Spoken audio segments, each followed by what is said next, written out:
ಎಲ್ಲರಿಗೂ ನಮಸ್ಕಾರ. ನನ್ನ ಹೆಸರು ಸಿದ್ದೇಶ್ ಲಿಪಾಳಿ ಅಂತ. ಪ್ರಥಮವಾಗಿ ನೋಡ್ತಕ್ಕಂಥ ನನ್ನ ಚಾನಲ್ನಲ್ಲೂ ಸಬ್ಸ್ಕ್ರೈಬ್ ಮಾಡಿ, ಶೇರ್ ಮಾಡಿ ಮತ್ತು ಲೈಕ್ ಮಾಡಿ ಅಂತ ಹೇಳ್ತಾ, ಇಂದಿನ ವಿಷಯ SEP BA ಫಸ್ಟ್ ಸೆಮ್ ಸೂಕ್ಷ್ಮ ಅರ್ಥಶಾಸ್ತ್ರದ 1 ಅಂಕದ ಮಹತ್ವದ ಪ್ರಶ್ನೋತ್ತರಗಳನ್ನು ನಾನು ಈಗಾಗಲೇ ಬಿಡಿಸಿದ್ದೀನಿ. ಅದರಲ್ಲಿ ಬರ್ತಕ್ಕಂಥ ಪ್ರಥಮ ಪ್ರಶ್ನೆ, ಸೂಕ್ಷ್ಮ ಅರ್ಥಶಾಸ್ತ್ರ ಎಂದರೇನು? ಸೂಕ್ಷ್ಮ ಅರ್ಥಶಾಸ್ತ್ರ, ಇಲ್ಲಿ ಅರ್ಥಶಾಸ್ತ್ರ ಎಂದರೆ ಮಿತವಾದ ಸಾಧನಗಳನ್ನು ಬಳಸಿಕೊಂಡು ಮಾನವನ ಅಮಿತವಾದ ಬಯಕೆಗಳನ್ನು ಈಡೇರಿಸಿಕೊಳ್ಳುವ ವಿಧಾನವನ್ನು ವಿವರಿಸ್ತಕ್ಕಂಥ ವಿಷಯಕ್ಕೆ ನಾವಿಲ್ಲಿ ಅರ್ಥಶಾಸ್ತ್ರ ಅಂತ ಕರಿತೀವಿ. ಅದೇ ರೀತಿ ಎರಡನೇದು, ಸಂಪತ್ತಾಧಾರಿತ ವಾಕ್ಯವನ್ನು ನೀಡಿದವರು ಯಾರು? ಅಂದರೆ ಸಂಪತ್ತಾಧಾರಿತ ವಾಕ್ಯವನ್ನು ನೀಡಿದಂಥ ಅರ್ಥಶಾಸ್ತ್ರಜ್ಞರು ಅಡಮ್ ಸ್ಮಿತ್ ರವರು. ಅದೇ ರೀತಿ ಮೂರನೇದು, ಸೂಕ್ಷ್ಮ ಅರ್ಥಶಾಸ್ತ್ರ ಎಂದರೇನು? ಸೂಕ್ಷ್ಮ ಅರ್ಥಶಾಸ್ತ್ರ ಅಂದ್ರೆ ಇಲ್ಲಿ ಏಕ ವ್ಯಕ್ತಿ, ಸಣ್ಣ ಉದ್ದಿಮೆ ಘಟಕ, ಏಕ ಗ್ರಾಹಕ, ನಿರ್ದಿಷ್ಟ ಸರಕುಗಳ ಬೆಲೆ ಇತ್ಯಾದಿ ವಿಷಯಗಳ ಬಗ್ಗೆ ಅಧ್ಯಯನ ಮಾಡೋದಕ್ಕೆ ನಾವಿಲ್ಲಿ ಸೂಕ್ಷ್ಮ ಅರ್ಥಶಾಸ್ತ್ರ ಅಂತ ಕರಿತೀವಿ. ಅದೇ ರೀತಿ ನಾಲ್ಕನೇದು, ಉತ್ಪಾದನಾ ಸಾಧ್ಯತಾ ರೇಖೆ ಎಂದರೇನು? ಉತ್ಪಾದನಾ ಸಾಧ್ಯತಾ ರೇಖೆ ಅಂದ್ರೆ ಒಂದು ವಸ್ತುವಿನ ಉತ್ಪಾದನೆ ತಗ್ಗಿಸಿದಾಗ ಮಾತ್ರ ಇನ್ನೊಂದು ವಸ್ತುವಿನ ಉತ್ಪಾದನೆ ಹೆಚ್ಚಿಸಲು ಸಾಧ್ಯವಾಗುವುದಕ್ಕೆ ನಾವೇನಂತ ಕರಿತೀವಿ?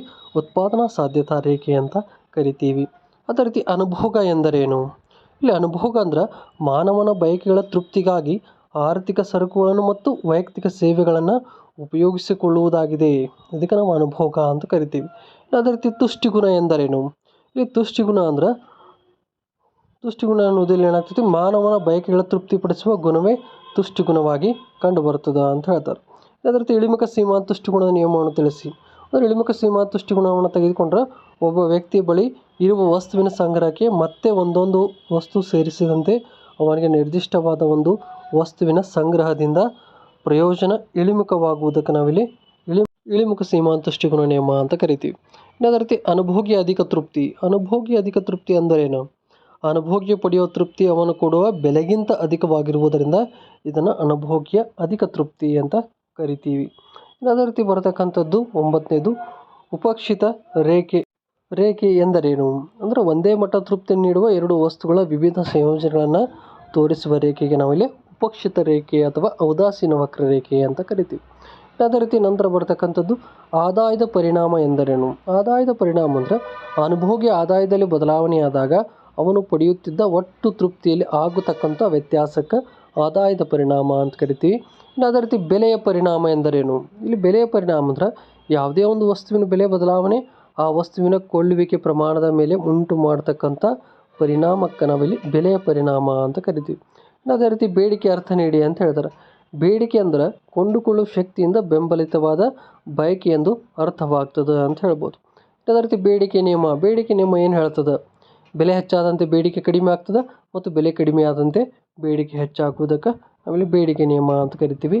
ಅದೇ ರೀತಿ ನಂತರ ಬರ್ತಕ್ಕಂಥದ್ದು ಪೂರೈಕೆ ನಿಯಮ. ಪೂರೈಕೆ ನಿಯಮ ಏನು ಹೇಳ್ತದೆ ಅಂದರೆ ಬೆಲೆ ಹೆಚ್ಚಾದಂತೆ ನಮ್ಮದು ಪೂರೈಕೆ ಹೆಚ್ಚಾಗ್ತದೆ, ಬೆಲೆ ಕಡಿಮೆ ಆದಂತೆ ನಮ್ಮ ಪೂರೈಕೆ ಪ್ರಮಾಣ ಕೂಡ ಕಡಿಮೆ ಆಗ್ತಕ್ಕಂಥದ್ದನ್ನು ಇದು ತಿಳಿಸ್ತದೆ ಅಂತ ಹೇಳ್ಬೋದು.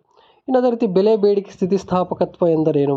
ಅಂದರೆ ಬೆಲೆ ಬೇಡಿಕೆ ಸ್ಥಿತಿಸ್ಥಾಪಕತ್ವ ಅಂದರೆ ಬೆಲೆಯಲ್ಲಿ ಬದಲಾವಣೆಯಿಂದಾಗಿ ಬೇಡಿಕೆ ಪ್ರಮಾಣದಲ್ಲಿ ಆಗ್ತಕ್ಕಂಥ ವ್ಯತ್ಯಾಸಕ್ಕೆ ನಾವು ಬೆಲೆ ಬೇಡಿಕೆ ಸ್ಥಿತಿಸ್ಥಾಪಕತ್ವ ಅಂತ ಕರಿತೀವಿ. ಇನ್ನು ಅದೇ ರೀತಿ ನಂತರ ಬರ್ತಕ್ಕಂಥದ್ದು ಛೇದಕ ಬೇಡಿಕೆ ಸ್ಥಿತಿಸ್ಥಾಪಕತ್ವ ಎಂದರೇನು? ಅಂದರೆ ಯಾವುದೇ ಒಂದು ವಸ್ತುವಿನ ಬೆಲೆ ಬದಲಾವಣೆ ಪರಿಣಾಮವಾಗಿ ಅದಕ್ಕೆ ಸಂಬಂಧಿಸಿದ ಬದಲಿ ವಸ್ತುವಿನ ಬೇಡಿಕೆ ಪ್ರಮಾಣದಲ್ಲಿ ಆಗ್ತಕ್ಕಂಥ ಬದಲಾವಣೆಯನ್ನು ನಾವಿಲ್ಲಿ ಛೇದಕ ಬೇಡಿಕೆ ಸ್ಥಿತಿಸ್ಥಾಪಕತ್ವ ಅಂತ ಕರಿತೀವಿ. ಅದೇ ರೀತಿ ಮುಂದುವರೆದು ಬರತಕ್ಕಂಥದ್ದು 17ನೇ ಪ್ರಶ್ನೆ, ಬೇಡಿಕೆ ಮುನ್ನಂದಾಜು ಎಂದರೇನು? ಬೇಡಿಕೆ ಮುನ್ನಂದಾಜು ಅಂದರೆ ಭವಿಷ್ಯದ ಸ್ಥಿತಿಗತಿಗಳ ಬಗೆಗೆ ಸರಿಸುಮಾರು ಅಭಿಪ್ರಾಯ ಎಂದರ್ಥವಾಗ್ತದೆ ಅಂತ ಹೇಳ್ಬೋದು. ಅದೇ ರೀತಿ ಪೂರೈಕೆ ಎಂದರೇನು? ಪೂರೈಕೆ ಅಂದರೆ ಒಂದು ನಿರ್ದಿಷ್ಟ ಬೆಲೆಯಲ್ಲಿ ಮಾರಾಟಗೋಸ್ಕರ ಒದಗಿಸಲ್ಪಡುವ ವಸ್ತುಗಳ ಪ್ರಮಾಣಕ್ಕೆ ನಾವಿಲ್ಲಿ ಪೂರೈಕೆ ಅಂತ ಕರಿತೀವಿ. ಅದೇ ರೀತಿ ಉತ್ಪಾದನೆ ಅರ್ಥ ತಿಳಿಸಿ. ಉತ್ಪಾದನೆ ಅಂದ್ರೇನು?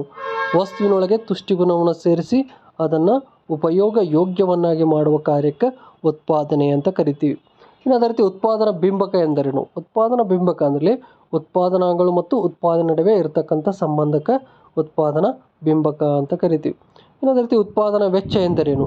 ಇಲ್ಲಿ ಉತ್ಪಾದನಾ ವೆಚ್ಚ ಅಂದ್ರೆ ವಸ್ತುವಿನ ಉತ್ಪಾದಿಸಿ ಮಾರಾಟದ ಹಂತಕ್ಕೆ ತರುವವರೆಗೆ ತಗಲ್ತಕ್ಕಂಥ ಎಲ್ಲ ರೀತಿಯ ವೆಚ್ಚಗಳು ಎಂದರ್ಥವಾಗ್ತದೆ ಅಂತ ಹೇಳ್ಬೋದು. ಇನ್ನು ಅದೇ ರೀತಿ ಸರಾಸರಿ ವೆಚ್ಚ ಎಂದರೇನು?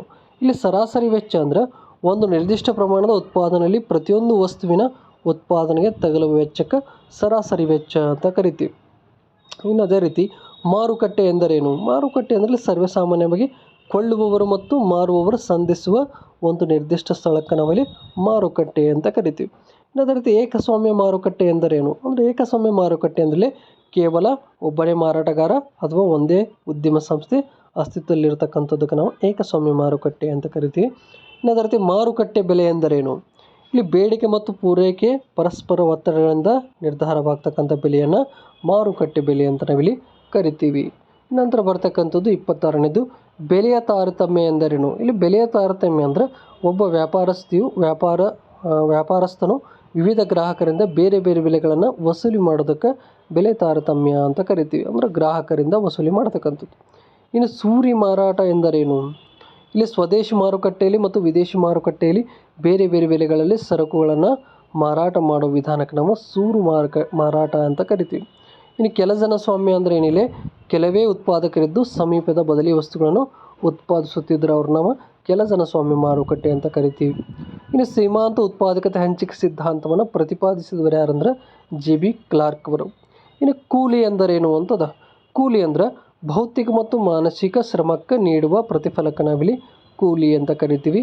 ಇನ್ನು ನಂತರ ಬರ್ತಕ್ಕಂಥದ್ದು ಗೇಣಿ ಎಂದರೇನು? ಗೇಣಿ ಅಂದ್ರೆ ನೈಸರ್ಗಿಕ ಸಂಪನ್ಮೂಲಗಳಿಂದ ದೊರೆಯುವ ಆದಾಯಕ್ಕೆ ನಾವು ಗೇಣಿ ಅಂತ ಕರಿತೀವಿ. ಇನ್ನು ಲಾಸ್ಟ್ ಒನ್ ಇದರ ಬರ್ತಕ್ಕಂಥದ್ದು ಬಡ್ಡಿ ಎಂದರೇನು? ಬಡ್ಡಿ ಅಂದ್ರೆ ಉತ್ಪಾದನೆಯಲ್ಲಿ ಬಳಸಿಕೊಂಡ ಬಂಡವಾಳಕ್ಕೆ ಪ್ರತಿಫಲವಾಗಿ ಅದರ ಒಡೆಯನಿಗೆ ಕೊಡಲಾಗುವ ಪಾವತಿಗೆ ನಾವೇನಂತ ಕರಿತೀವಿ?